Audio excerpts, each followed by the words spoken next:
When beginning the story of Tanglewood Tales, it becomes very clear during discussion time that one, students do not understand what they're reading, and two, they do not know why they are supposed to be reading this.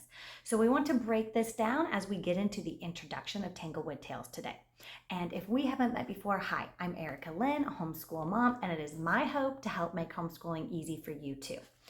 So as we jump in here today, I want to give you a little summary of what this introduction is going to cover.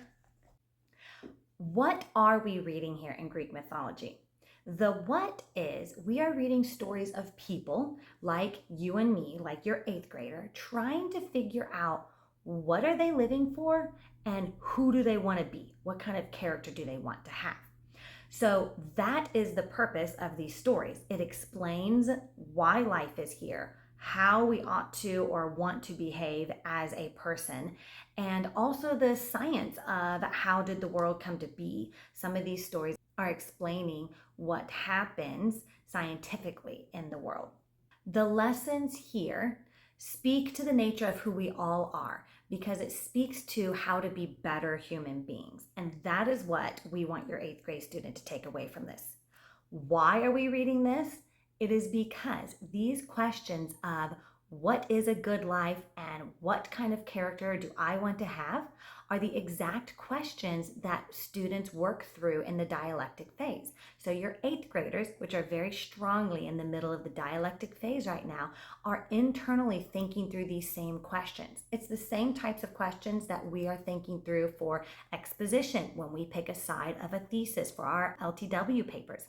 It's also the same thing we're thinking through in our American Experience book as we are trying to decide if these are heroes worthy to be emulated. So we're all coming back to the same root topic of what am I here for and how do I want to live and behave as a human? We're going to jump into the introduction to the book, which is by Stephanie Metter on behalf of CC. We all sort of know the stories of Greek mythology. Unfortunately, our vague knowledge often leaves us standing just on the edge of full appreciation of a joke or an allusion, which is an indirect reference to another literary work or to a historical figure or event. A side note here, when you're reading any literature, the top 3 books or sources that literary authors are going to reference are number 1, the Bible, number 2, Shakespeare, and number 3, Greek mythology. So if they're making a reference to a previous source of some sort, it's going to be one of those 3. Greek mythology is why we call masquerading computer viruses Trojan horses, why we say someone was harping on us, and why we call a weakness our Achilles heel. However, despite Greek mythology's enduring influence, the formal study of it has fallen from favor. And today, the forsaken teaching of Greek mythology might require some justification. Justification means reasoning. We say Greek despite Hawthorne's use of Roman names, because the story sprang from Greek imagination even before the founding of Rome. What they mean here is these are Greek stories.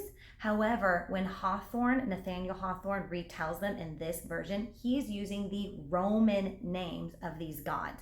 There is a page in the back, page 201 in my book, that goes through and compares the Roman and the Greek names. And if you did foundation memory work, you memorized the Roman and the Greek names together, so you would be prepared for this book. Greater literary and cultural awareness is all well and good, but it is not why Greek myths were taught for years, and it is not a good enough reason for reintroducing them now with Tanglewood Tales. But before considering the value of learning Greek mythology, we should address 2 other important questions. Why in middle school, and why Nathaniel Hawthorne's version? As students enter middle school, they begin to move beyond simply memorizing information. Now they are ready to analyze and challenge it. They ask hard questions, attempt to look below the surface, and develop their own worldviews. They are ready to hear the stories to which they've only heard references. They are ready to appreciate and analyze the illusions that pervade the world. Greek mythology mirrors this natural inquisitive stage. It shows students that results of ancient authors wrestling with questions of life and humanity, questions that occur to modern students as well. But why Nathaniel Hawthorne's version? Why not read the original, the translated Greek myths? First of all, Tanglewood Tales is not only a formal introduction to mythology, but also an introduction to this great American author who engagingly tells the tales using metatextuality, a story framed within a story. Tanglewood Tales is a gentler introduction to Hawthorne than The Scarlet Letter, which, frankly, could potentially discourage students from reaching for Hawthorne in their spare time. The Scarlet Letter is a book that they will be reading in Challenge 1 as a part of our American history. And what they're referring to as far as avoiding Hawthorne is he does tend to speak in what our modern readers would consider a type of older English, and it can be a little chunky, a little glitchy to read and fully understand, but at the same time, it is introducing them to a really great amount of vocabulary and expanding on words that they probably have not heard, but are still referenced in literary and professional writing frequently. Besides, Tanglewood Tales comes with its own apologetic introduction as it sets up its stories. Supposedly, a man named Eustace Bright brings his children's collection of rewritten Greek myths to a friend, the narrator, for review. The real reader gets to read the stories over the narrator's shoulder. That's why it's a story within a story. Initially, the narrator confesses his wariness of presenting dark, tragic Greek myths to young people. However, Eustace assuages this and maybe our fears, suggesting that with Tanglewood Tales, students will learn some of the Greek classics minus the distracting immoralities. But now, back to the big question. Why learn mythology at all? Highlight this question green. This is the main point of what Stephanie is trying to explain and convince you of, or in other words, justify to you in this introduction. Students should learn Greek mythology because it will enhance their appreciation of culture and literature, awaken their interest in science, and enhance their understanding of humanity and personal development. Now, highlight these last three phrases yellow. This is the main point of the introduction. To break that down in easier language, one, it's going to help you catch other references to Greek literature in other books that you're reading. That's the cultural and literature reference. Two, awake your interest in science. Some of these myths are trying to explain how seasons work is one that we read, or how the days work, or how just different aspects of science and how the world was created. A lot of these Greek myths explain creation and scientific order of the world. And so that should make the students curious about, is that the real reason, or should we study science more and figure out what's really going on? Three, they talk about understanding of humanity and personal development. That's where we get to the question of what kind of life do you want to live and what kind of human being do you want to be? So those are the 3 points that they're talking through here. Greek mythology seamlessly pervades our culture. The names of constellations, Disney's Hercules, Nike brand, the Percy Jackson book series, and Oedipal complex. While Tanglewood Tales certainly does not cover all mythological bases, it whets students' appetites for what lies behind our cultural illusions. Once students discover the origin of harping and the ancients' explanation of annual seasons, they will probably want to know the full stories that bring us Nike and Oedipus. By learning Greek mythology, students will also better understand allusions in other pieces of literature. Highlight this sentence green and write a number 1 next to it. This is the answer to the first reason why we should learn mythology. References that an uninformed mind might not even register as allusions will resonate automatically with the student's knowledge of Greek mythology. Recognizing such references allows students to pick up on connotations and follow the web of the author's intent to its grander or darker implications. Greek mythology also provides straightforward practice for identifying and tracing themes, literary tropes, symbolism, and poetic devices. Highlight this first sentence green and then write a number 2 next to it. This is the answer to the second reason why we should study mythology. What are some reoccurring themes? Why are such themes so prevalent and enduring? What could the pomegranate and the pomegranate seeds represent? Do other stories incorporate similar temptations? Not only does Greek mythology connect us more intelligently with our own culture, it also helps us understand the mindset of the ancient Greeks. their approach to the world, and what they thought important. Understanding the Greeks through mythology can help us gain a more complete perception of history. Then there is mythology's relationship to science. Highlight this sentence green and write a number 3 next to it. This is the answer to the third reason why we should study mythology. Myths are part of the ancients' comprehension of science, their attempt to make sense of the world apart from Christ, with a limited scientific foundation on which to build. Mythology shows what happens when humans try to invent gods. It is less obvious in Tanglewood Tales, probably due to Hawthorne's desire to impart virtue and goodness to his audience. But the Greek gods were basically just big humans, full of selfishness and pettiness, limited by their own selves. Reading the myths reveals how singular Christianity is, how much true divine inspiration it must possess. As students learn mythology, they see how easily misguided humanity is and how quickly we misunderstand the world around us. Myths show the arrogance of humanity, not only in the stories themselves, but also in the fact that their creators felt qualified to pronounce the origins of the world. How differently our quests go when we use our scientific understanding, but even more importantly, when we use God as our foundation. As misguided and unusual as the ancients' understanding of gods and the world were, they hit on some surprisingly accurate and enduring themes of humanity. Even as far back as ancient Greece, people struggled with gluttony, absentee parents, and the desire to prove themselves. Greek mythology shows us that while times change, people don't really. The stories teach that we should be cautious of pride, strive for virtuous bravery, and give all to our loved ones. Morals that ring as true today as they did thousands of years ago. What's more, as clearly as some Greek morals shine through, there is even more lurking beneath the surface. Hidden values and messages beg for the questions, examinations, and explorations of dialectic students. As students catch references and trace symbolism, they may surprise themselves with the conclusions and applications of which they themselves are capable. Using their developing knowledge of history, allusions, symbolism, and humanity, they will eagerly chase rabbits that just might lead to Wonderland. Do you know what that's a reference to? They may ask if Theseus was right in feeling that to be wiser and braver and stronger than his companions is to have more responsibility. If they decide Theseus was right, what kind of implications does that have for the students themselves, for Americans, for Christians?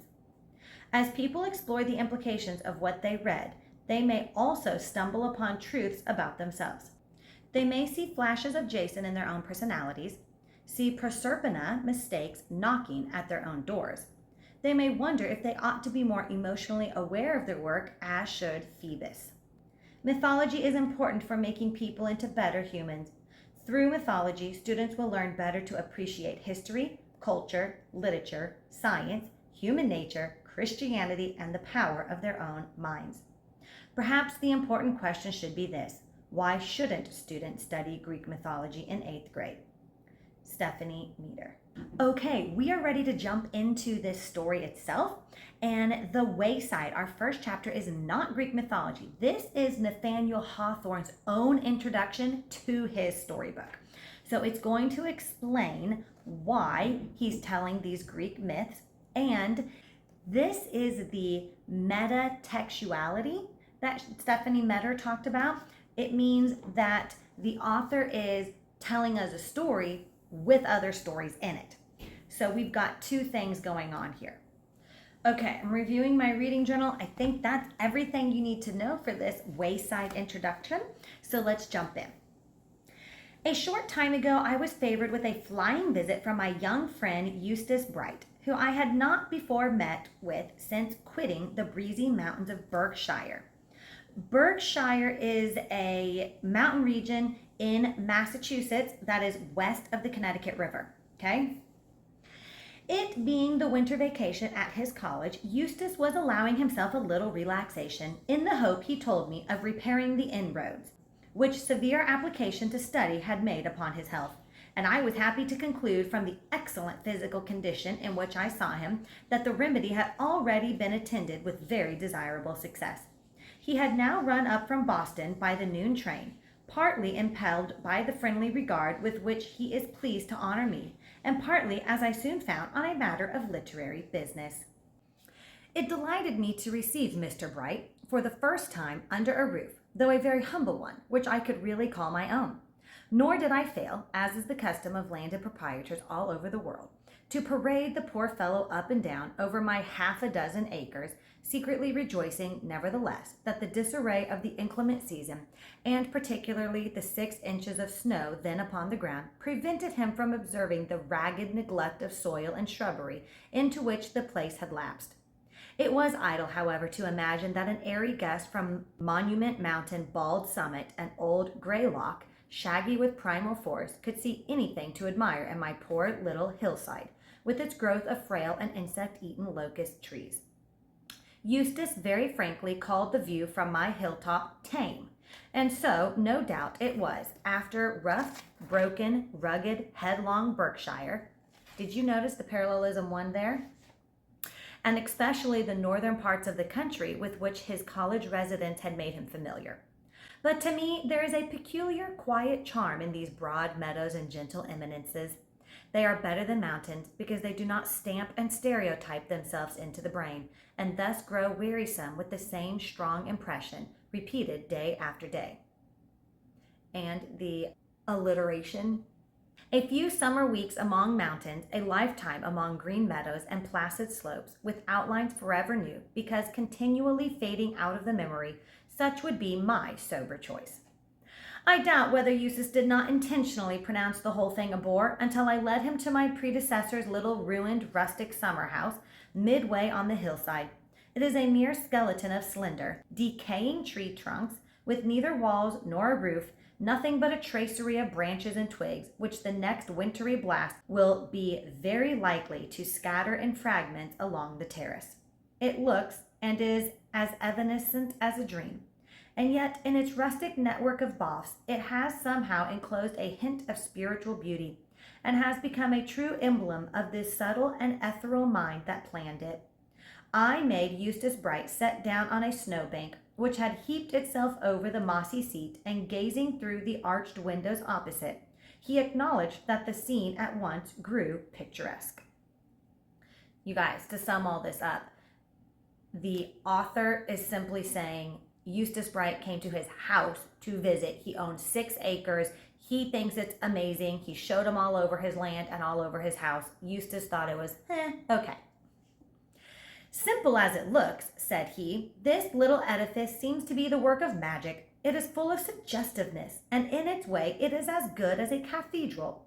Ah, it would be just the spot for one to set in of a summer afternoon and tell the children some more of those wild stories from the classic myths. It would indeed, answered I.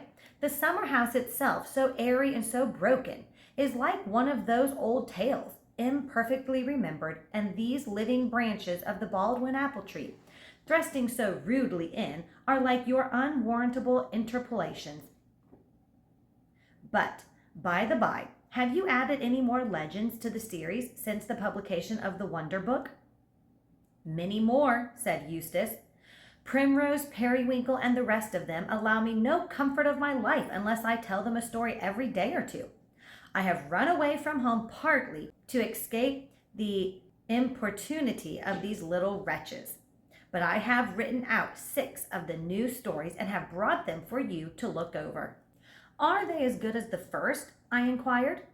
Better chosen and better handled, replied Eustace Bright. You will say so when you read them. Possibly not, I remarked. I know from my own experience that an author's last work is always his best one, in his own estimate, until it quite loses the red heat of composition. After that, it falls into its true place, quietly enough. But let us adjourn to my study and examine these new stories. It would hardly be doing yourself justice were you to bring me acquainted with them sitting here on this snowbank.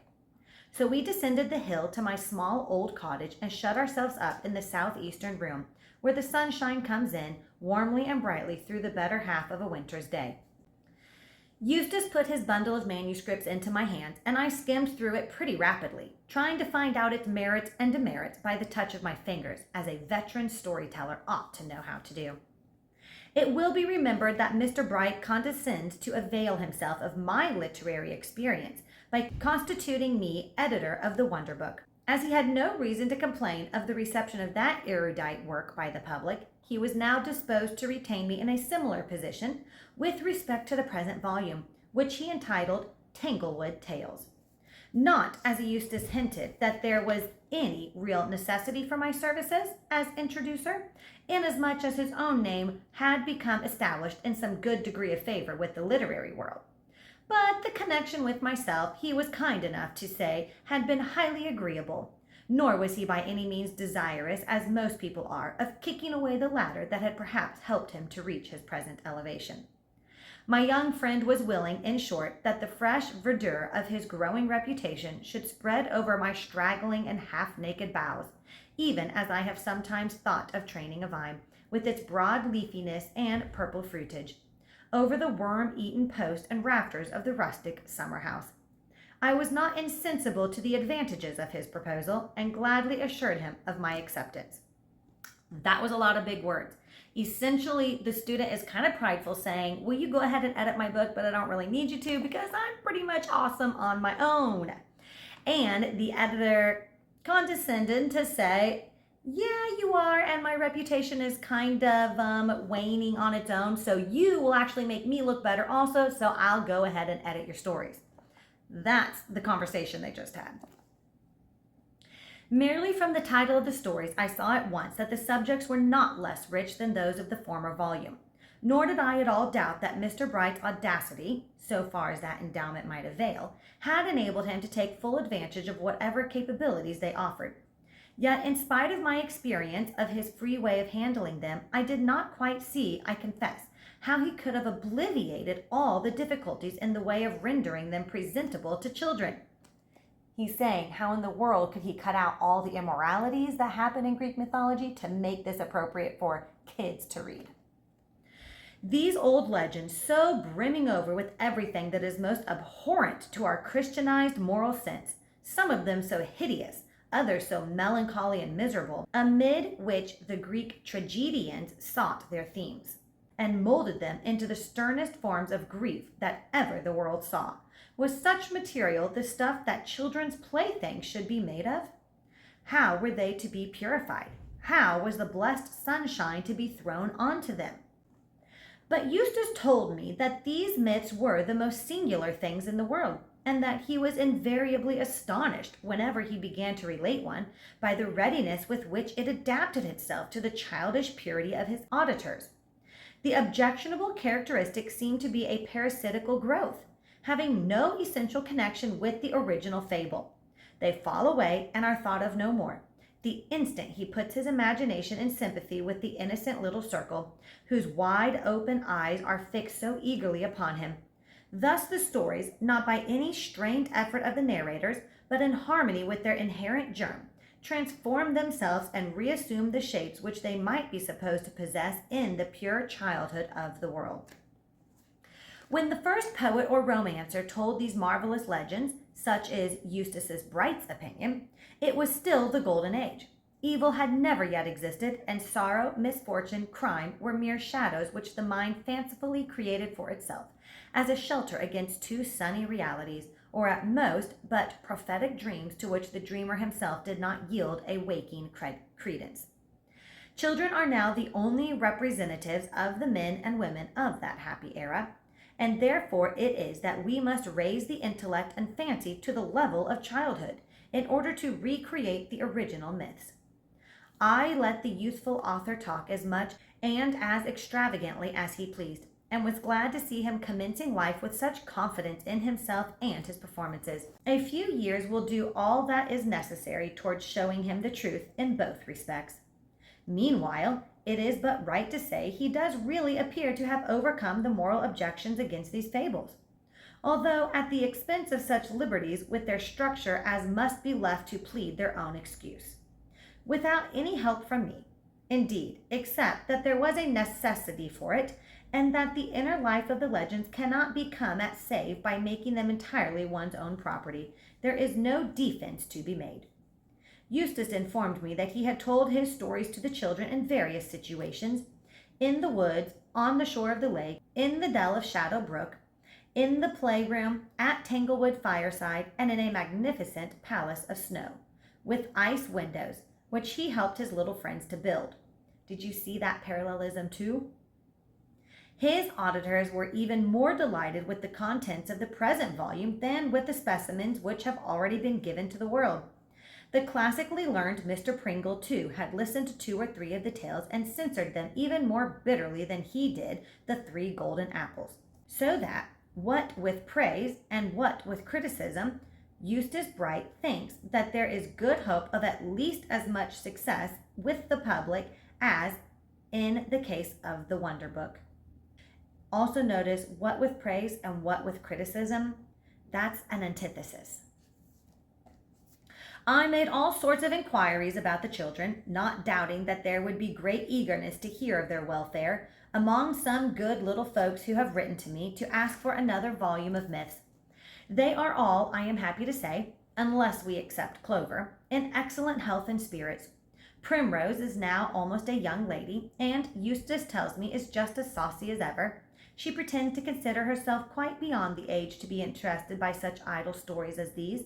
But for all that, whenever a story is to be told, Primrose never fails to be one of the listeners, and to make fun of it when finished. Periwinkle is very much grown, and is expected to shut up her baby house and throw away her doll in a month or 2 more. Sweet Fern has learned to read and write, and has put on a jacket and a pair of pantaloons, all of which improvements I am sorry for. Squash Blossom, Blue Eye, Plantain, and Buttercup have had the scarlet fever, but came easily through it. Huckleberry, Milkweed, and Dandelion were attacked with the whooping cough, but bore it bravely, and kept out of doors whenever the sun shone. Cowslip, during the autumn, had either the measles or some eruption that looked very much like it, but was hardly sick a day. Poor Clover has been a good deal troubled with her second teeth, which have made her meager in aspect and rather fractious in temper, nor even when she smiles is the matter much mended, since it discloses a gap just within her lips, almost as wide as the barn door. But all this will pass over, and it is predicted that she will turn out a very pretty girl. As for Mr. Bright himself, he is now in his senior year at Williams College, and has a prospect of graduating with some degree of honorable distinction at the next commencement. In his oration for the bachelor's degree, he gives me to understand he will treat of the classical myths viewed in the aspect of baby stories, and has a great mind to discuss the expediency of using up the whole ancient history for the same purpose. I do not know what he means to do with himself after leaving college, but trust that, by dabbling so eagerly with the dangerous and seductive business of authorship, he will not be tempted to become an author by profession. If so, I shall be very sorry for the little that I have had to do with the matter in encouraging these first beginnings. I wish there were any likelihood of my soon seeing Primrose, Periwinkle, Dandelion, Sweet Fern, Clover, Plantain, Huckleberry, Milkweed, Cowslip, Buttercup, Blue Eye, and Squash Blossom again. But as I do not know when I shall revisit Tanglewood, and as Eustace Bright probably will not ask me to edit a 3rd Wonder Book, the public of little folks must not expect to hear any more about those dear children from me. Heaven bless them and everybody else, whether grown people or children. That's all for the introduction. It's a little bit older style writing. Got some big words in there, which will be great for you to see and to understand. Please like and subscribe to my channel if you haven't already, and have a great day.